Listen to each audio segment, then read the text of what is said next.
പ്രശാന്തേട്ടാ, ഇപ്പോൾ ഇന്ത്യയിലെ മുഖ്യമന്ത്രിമാരുടെ അവരുടെ സാമ്പത്തിക അവസ്ഥ, അവരുടെ എത്ര കോടി ഉണ്ടെന്ന കണക്കുകൾ പുറത്തു വന്നിട്ടുണ്ട്. പക്ഷേ പലരും പ്രതീക്ഷിച്ചതുപോലെ തന്നെയാണ് ഏറ്റവും ധനികനായ മുഖ്യമന്ത്രി ചന്ദ്രബാബു നായിഡുവാണ്. ആന്ധ്രാപ്രദേശിൽ നിന്നുള്ള അദ്ദേഹം കോടീശ്വരനാണ്. നമ്മുടെ കേരളത്തിൽ നിന്നുള്ള പിണറായി വിജയനും കോടീശ്വരനാണ്. പക്ഷേ ആ ലിസ്റ്റിൽ അദ്ദേഹം ഏറ്റവും അവസാനമാണുള്ളത്. ഏറ്റവും കുറവുള്ളത് മമതാ ബാനർജി. അവർ 50 എത്ര ലക്ഷാധിപതി മാത്രമാണ്. ഈ കണക്ക് കണ്ടിട്ട് എന്ത് തോന്നുന്നു? കണക്ക് കണ്ടിട്ട് നമുക്ക് അത് കണക്ക് പരിശോധിച്ചിട്ട് വെളിയിൽ വന്നതല്ലേ. അല്ലെങ്കിൽ അവരുടെ കണക്ക് അവർ കൊടുത്തിരിക്കുന്ന ഇലക്ഷൻ സമയത്ത് കൊടുത്തിരിക്കുന്ന ഇത് വെച്ചിട്ട് ആസ്തി കണക്ക് കൂട്ടി വന്നതായിരിക്കും. ഏതായാലും ഏറ്റവും സമ്പന്ന ഒന്നാം സ്ഥാനത്ത്, അല്ലെങ്കിൽ ഒന്നാം സ്ഥാനത്ത് സമ്പന്നരെന്ന രീതിയിൽ ചന്ദ്രബാബു നായിഡു, ഒന്നാം സ്ഥാനത്ത് ദരിദ്ര മുഖ്യമന്ത്രിമാരുടെ ലിസ്റ്റ് വരുമ്പോൾ മമതാ ബാനർജിയാണ്, രണ്ടാം സ്ഥാനത്ത് എനിക്ക് തോന്നുന്നു ഒമർ അബ്ദുള്ള അല്ലേ, മൂന്നാം സ്ഥാനത്ത് പിണറായി വിജയൻ. കോടീശ്വരൻ 1 കോടി ഏതാണ്ട് 41 ലക്ഷം രൂപ എങ്ങാണ്ട് വരുന്നുണ്ട്. പിണറായി വിജയന് 1,18,00,000 രൂപ. അപ്പം അദ്ദേഹത്തിൻ്റെ ആസ്തി അത്രയേ ഉള്ളൂ. അത് ഈ പറയുന്നത് പോലെ വലിയൊരു ആസ്തിയൊന്നും അല്ല.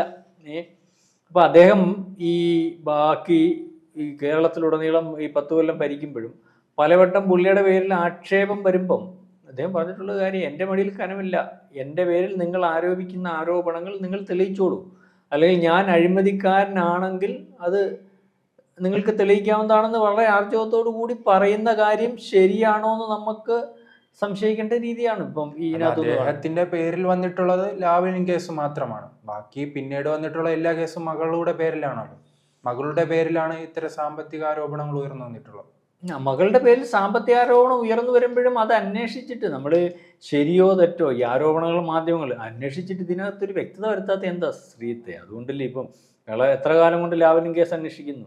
ഈ ലാവ്ലിൻ കേസ് അന്വേഷിക്കുമ്പോൾ ലാവ്ലിൻ കേസ് ഇവിടെ നിന്ന് അദ്ദേഹത്തെ വെറുതെ വിടുന്നു, അല്ലെങ്കിൽ അദ്ദേഹം കുറ്റക്കാരനല്ലെന്ന് തീരുമാനിക്കുന്നു. അതിനുശേഷം ഇത് CBIയുടെ താല്പര്യപ്രകാരമാണല്ലോ സുപ്രീം കോടതിയിൽ കൊണ്ടുപോയി വെച്ചിരിക്കുന്നത്. ഈ സാധാരണക്കാരായിട്ടുള്ള ആൾക്കാരെ, ഇവിടുത്തെ പ്രതിപക്ഷവും അല്ലെങ്കിൽ BJPയും ഒക്കെ ഉൾപ്പെടെയുള്ളവർ തെറ്റിദ്ധരിപ്പിക്കുന്നു. ലാവ്ലിൻ കേസ് സുപ്രീം കോടതിയിൽ പോകുന്നു, ഒരു വട്ടം പോലും പരിഗണിക്കുന്നില്ല. ഏതാണ്ട് 30 വട്ടമോ 36 എത്ര നമ്പർ എനിക്കറിയത്തില്ല മാത്രം, അല്ലെങ്കിൽ 100 വട്ടം മാറ്റിവെക്കുന്നു. അതിനകത്ത് മോദി ഇടപെടുന്നു. എന്തൊരു വിട്ടിത്താ പറയുന്നത്. സുപ്രീം കോടതിയിൽ ഒരു ബെഞ്ചിൽ 2 ജഡ്ജിമാർ വന്ന അടുത്ത സിറ്റിംഗ് വരുമ്പോൾ ഏത് ജഡ്ജിമാരാണ് അന്നേരം രാവിലെ കയറുമ്പോഴാണ് അറിയുന്നത് ലിസ്റ്റ്. അപ്പം ഇപ്പം ഒരു 100 വട്ടം വന്നിട്ടുണ്ടെങ്കിൽ 3 ജഡ്ജിമാരുള്ള സിറ്റിംഗ്, അല്ലെ 2 ജഡ്ജിമാരുള്ള സിറ്റിംഗ്, 200 ജഡ്ജിമാരെ സ്വാധീനിക്കാനൊക്കെ ശ്രീത്ത്.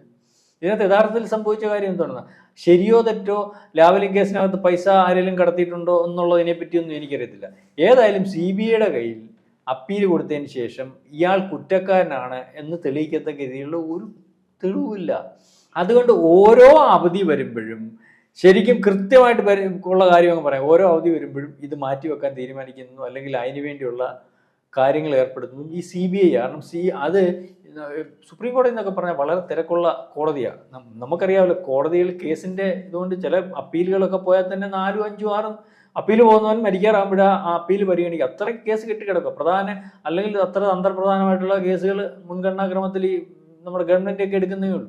അപ്പം ആ അവസരത്തിൽ ഇതുവരെ കേസുമായിട്ട് വന്നിരിക്കുന്നത്, അതും വെറുതെ വിട്ട കേസാണ്. ആ വെറുതെ വിട്ട കേസാകുമ്പോൾ ആ കേസിൻ്റെ ഒരു പ്രത്യേകതയുണ്ട്. ആദ്യമേ ചോദിക്കുന്നത് എന്താണ്, ഈ വെറുതെ വിട്ട കേസ്, ഇതിൻ്റെ കേസ് ഫയൽ സ്വീകരിക്കാനുള്ള, അല്ലെങ്കിൽ ഫയൽ സ്വീകരിച്ചല്ലോ, കേസ് തള്ളായിരിക്കാനുള്ള എവിഡൻസ് ആദ്യമേ അങ്ങ് ചോദിക്കും. എവിഡൻസ് ചോദിച്ച് കൊടുത്തില്ല അന്നേരം എടുത്ത് കളയും. കാരണം ഇതിനകത്ത് ഒരു കോടതിയുടെ കണ്ടെത്തൽ, സുപ്രീം കോടതി ആയാലും ഹൈക്കോടതി ആയാലും ആ കോടതിക്ക് അതിൻ്റെതായ രീതിയിലാണുള്ളത് കണ്ടെത്തുന്നത്. അത് കുറച്ച് കാണാനൊന്നും മേൽക്കോടതി തയ്യാറാവത്തില്ല. അതിനകത്ത് കഴമ്പുണ്ടെങ്കിൽ ആ കഴമ്പ് അല്ലെങ്കിൽ ആ പാളിച്ച എടുത്ത് കാണിക്കത്തക്ക രീതിയിലുള്ള ഇത് ആദ്യമേ ഈ വിധിച്ച കേസുകൾക്ക് ആദ്യമേ കൊടുക്കേണ്ടി വരും. പിന്നെ അതിൽ നിന്നും തുടങ്ങാം പരിശോധന. കാരണം അതിനകത്ത് ഇന്നതുകൊണ്ടാണ് ഇതിനകത്ത് പോരായ്മ ഉണ്ടെന്ന് പറയാം. ആ പോരായ്മ പരിശോധിച്ചിട്ട് ആ ബോധ്യപ്പെടുമ്പോൾ ആ കോടതി അതിനകത്തുനിന്ന് വീണ്ടും അത് ആദ്യമായിട്ട് പരിശോധനയിലേക്ക് വരും. അപ്പം ഇത് നമ്മൾ കേരളത്തിലെ മുഖ്യമന്ത്രി പറയുന്ന അഴിമതിക്കാരനല്ല എന്ന് പറയുന്നത് ഏത് പാർട്ടിയുടെയാണെങ്കിലും നമുക്കതിനകത്ത് അഭിമാനിക്കാവുന്ന കാര്യമേ ഉള്ളൂ. പറയുന്നുണ്ട് ഈ മമതാ ബാനർജി എന്ന് പറയുന്ന ആൾ 15 ലക്ഷം രൂപയുടെ ആസ്തിയുള്ളതെന്ന് പറയുന്നത് വളരെ വാസ്തവമുണ്ട് ശ്രീജിത്ത്. അതിനകത്ത് എന്തെല്ലാം കുഴപ്പമുണ്ടെന്നും എന്തെങ്കിലും പ്രശ്നമുണ്ടെന്ന് പറഞ്ഞാലും പല പറഞ്ഞ പോലെ തീവ്രവാദികളെ അല്ലെങ്കിൽ മതധ്രുവീകരണം ഉണ്ടാക്കുന്നു, മുസ്ലിം തീവ്രവാദത്തിന് പിന്തുണ കൊടുക്കുന്നു എന്നൊക്കെ പറയുമ്പോഴും അവർ വ്യക്തിപരമായിട്ട് അഴിമതിക്കാരിയല്ല.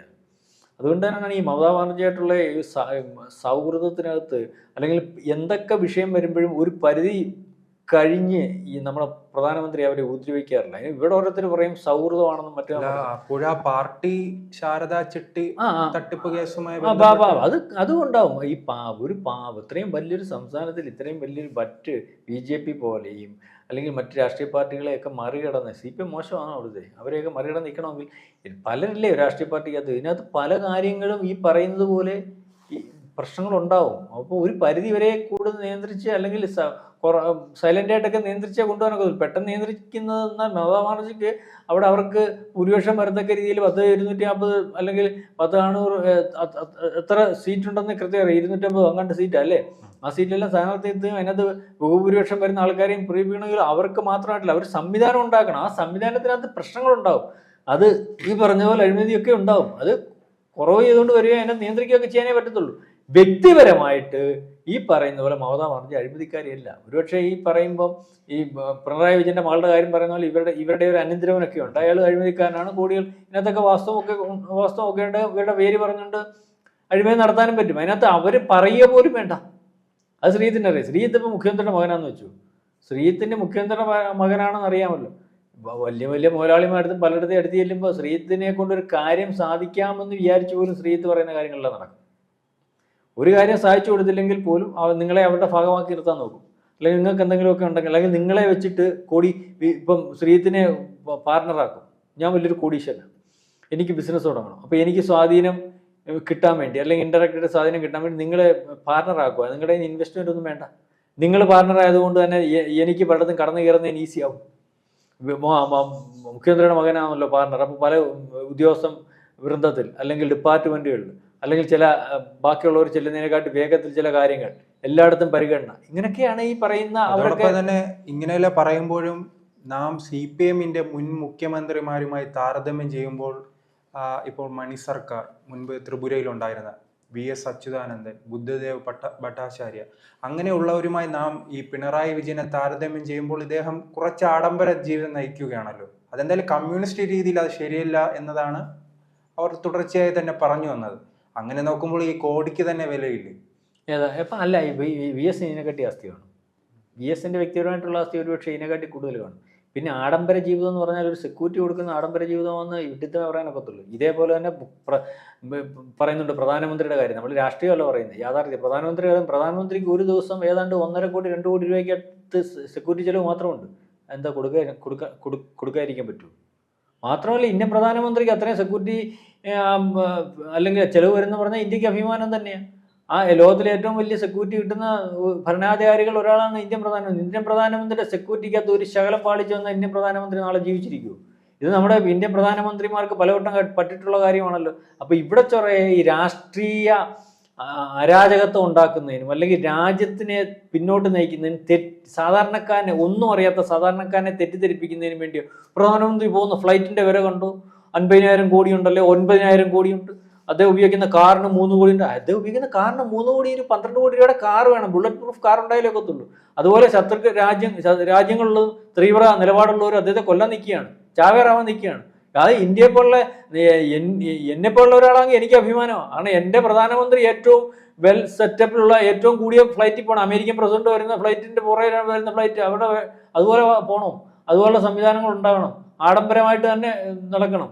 അല്ല റോഡിൽ കിടന്ന് ചാവാലിപ്പട്ടി ഓടിച്ചിട്ട് കടിക്കുന്ന പ്രധാനമന്ത്രി എനിക്ക് വേണ്ട. പിന്നെ ഇദ്ദേഹത്തിന്റെ കാര്യത്തിലെന്ന് പറഞ്ഞാൽ ഇദ്ദേഹത്തിന് സെക്യൂരിറ്റി കൊടുത്തേ പറയത്തുള്ളൂ. ഈ എല്ലാ ആഭ്യന്തര രഹസ്യങ്ങളും വെളിവിടാൻ പറ്റത്തില്ല. ഭയങ്കരമായിട്ട് ഈ സുരക്ഷാ ഭീഷണിയുള്ള മനുഷ്യനാണ് പിണറായി വിജയൻ.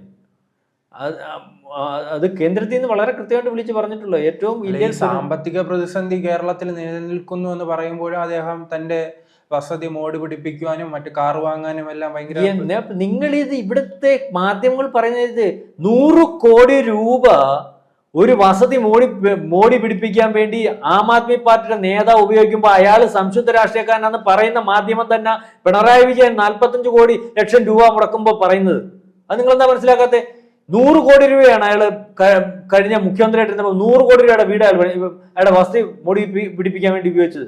അതുകൂടാതെയാണ് 25 കോടി രൂപ അടുത്ത് ഇത് വിവരാവകാശ കണക്കാ.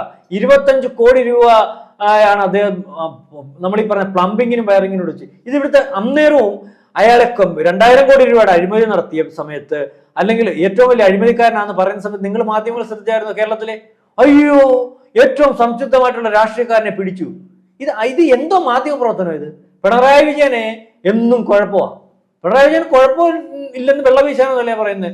മറ്റ് സംസ്ഥാനങ്ങളെ അപേക്ഷിച്ച് നോക്കുമ്പോൾ കേരളം ഒത്തിരി പല കാര്യത്തിനകത്തും നമ്മുടെ കേരളം അഭിമാനിക്കാവുന്ന കേരളം. അത് കോൺഗ്രസ് ഭരിക്കുമ്പോഴും ഈ മാർക്സിസ്റ്റ് പാർട്ടി ഭരിക്കുമ്പോഴൊക്കെ മറ്റ് ഓരോ സംസ്ഥാനങ്ങളിലെ അഴിമതി എത്ര വലിപ്പത്തിലുണ്ടെന്ന് നിങ്ങൾക്ക് അറിയാം? ഉദ്യോഗസ്ഥ തലത്തിൽ ചാർട്ട് നോക്കുമ്പോൾ നമ്മുടെ അഴിമതി 10, 12, 13%. യു പിയിലൊക്കെ ഇപ്പൊ യോഗി വന്നതിന് ശേഷം 85%. ഒരു കേസ് എടുക്കണമെങ്കിൽ തന്നെ, ഈ പോലീസ് കേസ് എടുക്കണമെങ്കിൽ തന്നെ 10,000 രൂപ കൊണ്ട് കൊടുക്കണം. നമ്മുടെ ഒരു വണ്ടി ഇടിച്ചാല് GD എൻട്രി തയ്യാറാക്കണ 10-15,000 രൂപ. തമിഴ്നാട്ടിൽ ഇതേ രീതിയിലാണ് കാര്യങ്ങൾ പോകുന്നത്. അപ്പം ആ രീതിയിലൊക്കെ നോക്കുമ്പോൾ ഇവർ ഈ കുറെ മാധ്യമങ്ങൾ നമ്മൾ ആവശ്യമില്ലാതെ അനാവശ്യ വിവാദങ്ങൾ അല്ലെങ്കിൽ അനാവശ്യമായിട്ട് മോശമാക്കുന്നത്, കാരണം വാർത്തയ്ക്ക് മൂല്യം കൂടുന്നതിന്, അല്ലെങ്കിൽ ഇപ്പം അതിനാ ഏറ്റവും കൂടുതൽ ആൾക്കാർ ശ്രദ്ധിക്കുക. ഒരാൾക്ക് എന്തെങ്കിലും അപകടം സംഭവിക്കുക, ഒരാളെ മോശമായിട്ട് ചിത്രീകരിക്കുക. അതുകൊണ്ട് ആ രീതിയിലേക്ക് വാർത്തകൾ പ്ലാൻ ചെയ്യുകയാണ് മാധ്യമങ്ങൾ. അവർക്ക് റീച്ച് വേണം. അപ്പം മറ്റ് സംസ്ഥാനങ്ങളെ അല്ലെ മറ്റ് രാഷ്ട്രീയ പാർട്ടി നേതാക്കന്മാരെയൊക്കെ അപേക്ഷിച്ച് നോക്കുമ്പോൾ കേരളത്തിലെ നേതാക്കന്മാർ, അത് എല്ലാ രാഷ്ട്രീയ പാർട്ടികളുടെയും, മറ്റുള്ള സംസ്ഥാനങ്ങളെയും മറ്റ് ഇന്ത്യയിലെ പല സംസ്ഥാനങ്ങളെ വെച്ച് നോക്കുമ്പോൾ അഴിമതിക്കാരും അല്ലെങ്കിൽ അത്തരത്തിലുള്ള ആൾക്കാരും ഒന്നുമല്ല. അത് കേരളത്തിലെ മൊത്തത്തിൽ കോൺഗ്രസിൻ്റെ ആയാലും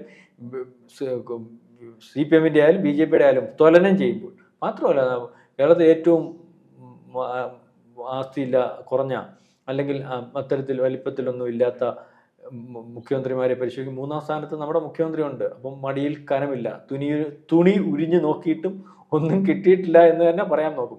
പിണറായിയുടെ തുണി ഉരിഞ്ഞു നോക്കാൻ അദ്ദേഹത്തിന് മടിയിൽ കനമില്ലെന്ന് പറഞ്ഞപ്പോൾ അതല്ല, ഉണ്ട് എന്ന് ഞങ്ങൾ ഉരിഞ്ഞു നോക്കാൻ ശ്രമിക്കുന്ന മാധ്യമങ്ങൾക്ക്, ആ മാധ്യമങ്ങൾ തന്നെ അല്ലെങ്കിൽ ആ പ്രതിപക്ഷ കക്ഷികൾ തന്നെ കേൾക്കേണ്ടി വന്നു. മാധ്യമങ്ങൾ പറയുന്നത് പിണറായി വിജയൻ ഇന്ത്യയിലെ ഏറ്റവും സമ്പന്നത കുറഞ്ഞ മുഖ്യമന്ത്രിമാരിൽ 3-ാം സ്ഥാനത്ത് നിൽക്കുന്ന ആളാണ്. അദ്ദേഹം പറയുന്നു എൻ്റെ മടിയിൽ കനമില്ല. അത് മാധ്യമങ്ങൾക്ക് വിളിച്ചു പറയേണ്ട അവസ്ഥയിലേക്ക് കാര്യങ്ങൾ നീങ്ങി എന്നുള്ളതാണ് മനസ്സിലാവുന്നത്.